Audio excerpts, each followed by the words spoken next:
বেঞ্চিতে বসে পা দোলাচ্ছিলাম, অমনি পকাই এসে গা সিটিয়ে বসলো। চা খাবি? আসলে চা খামার টাইমে কেউ এরকম উড়ে এসে দূরে বসলে না একটু এই ভদ্রতা দেখাতে হয় বই কি। আরে না না, তুমি খাও তুমি খাও, একটা হেভি প্রবলেম নিয়ে এলাম তোমার কাছে, একটু ছুটকা পাওয়ার উপায় বাতলাও দেখি। কি প্রবলেম ভাই? আরে বগলাদা আছে না, ছেলের জন্মদিনে ডেকেছে গো মাইরি।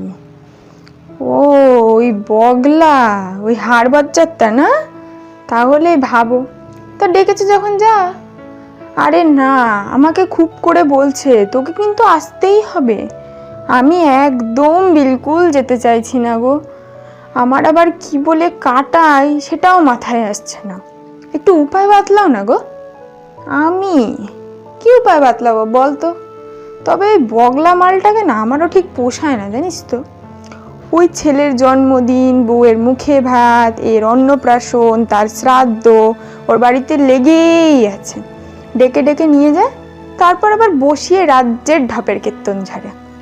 এইখানেই আমার প্রবলেম, জানো তো। আমারও মালটারে একদম সহ্য হয় না মাইরি, ইচ্ছে করে মুখের ওপর দেই এখন, এই রাখুন আপনার ঢপ, কোন দিন না রাগের চাপে বলেই দেবো ওর মুখের ওপর।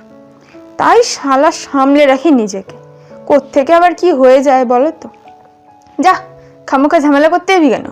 দোষের মধ্যে না একটু ঢপই মারে ভদ্রলোক, তাই বলে যাগে যাগে তুই না যেতে চাইলে কিছুটা বলে দে, সদ্য আমাশা কিংবা হাত পা কিছুটা ভেঙেছে বলে দে। সিরিয়াস এক্সকিউজ দিতে না পারলে নিশ্চয়ই কিছু মাইন্ড নেবে না বগলা। উফ, বাঁচালে মাইরি। পকাই চলে যাচ্ছিল, পিছন থেকে ডেকে বললাম, পকাই সন্ধেবেলা বগলার ওখানে না গেলে না আসিস আমার বাড়িতে, 4টে বন্ধুদেরও ডাকছি, কাল ছুটি, একটু রাত করে আড্ডা মারবো।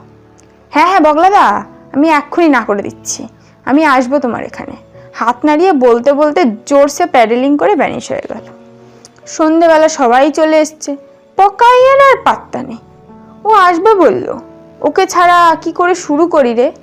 এমন সময় খেয়াল হলো একটু গরম গরম চপ হলে না আড্ডাটা বেশ ভালোই জমে। তারপর মনে পড়লো, আরে পকাই তো আসবেই, ওকে দিয়ে আনিয়ে নেবো, ঝামেলা মিটে যাবে, যা পড়বে খরচা ও এলে দিয়ে দিলেই হবে। কল করলাম পকাইকে, রিং হয়ে গেল, ধরলো না। 2 সেকেন্ডের মধ্যে ও নিজেই কল ব্যাক করলো। ওর গলা শুনে আমার খটকা লাগলো। কিরে আমার মিউ মিউ করে কথা বলছিস কেন? আরে আর বলো না দাদা, দত্তপাড়ার মাঠের সামনে দিয়ে তোমার বাড়িতেই আসছিলাম, মাঠে কয়েকজন ফুটবল খেলছিল, সাই করে উড়ে এসে ফুটবলটা শালা আমার পায়ে লেগে গেল, ধপাস করে আমি পড়ে গেলাম, ফিমার বোনই ভেঙে টুকরো হয়ে গেল। এ বাবা, না না না, থাক থাক থাক, এই ভাঙা পায়ে তোকে আর ঝক্কি পোয়াতে হবে না, তুই বরং রেস্ট নে। কাঁদুনে গলায় ফোন রাখলো পকাই। জগাইকে বললাম, শোন পকাই আসলে ওকেই চকগুলো আনাতাম, ওর নাকি এবার পা ভেঙেছে, যাই আমি বরং চট করে নিয়ে আসি চপগুলো, খেতে তো হবে। বেরোলাম, রাস্তায় যেতে দেখি বগলার বাড়ি পড়ে। ওর বাড়ির পাশ কাটিয়ে গিয়ে হাট খোলে জানলার দিকে একবার নজর যায়।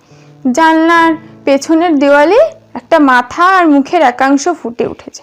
কবি বলে গেছেন, দেখা হয়নি চক্ষু মেলিয়া, তবু আমি চোখ মিলিয়ে দেখি বগলার ঘরে জানলার সামনে পকাই বসে আছে, হাতে আবার কেকের প্লেট নিয়ে খোশ গল্প করছে। যাত্রা, এ কি হলো?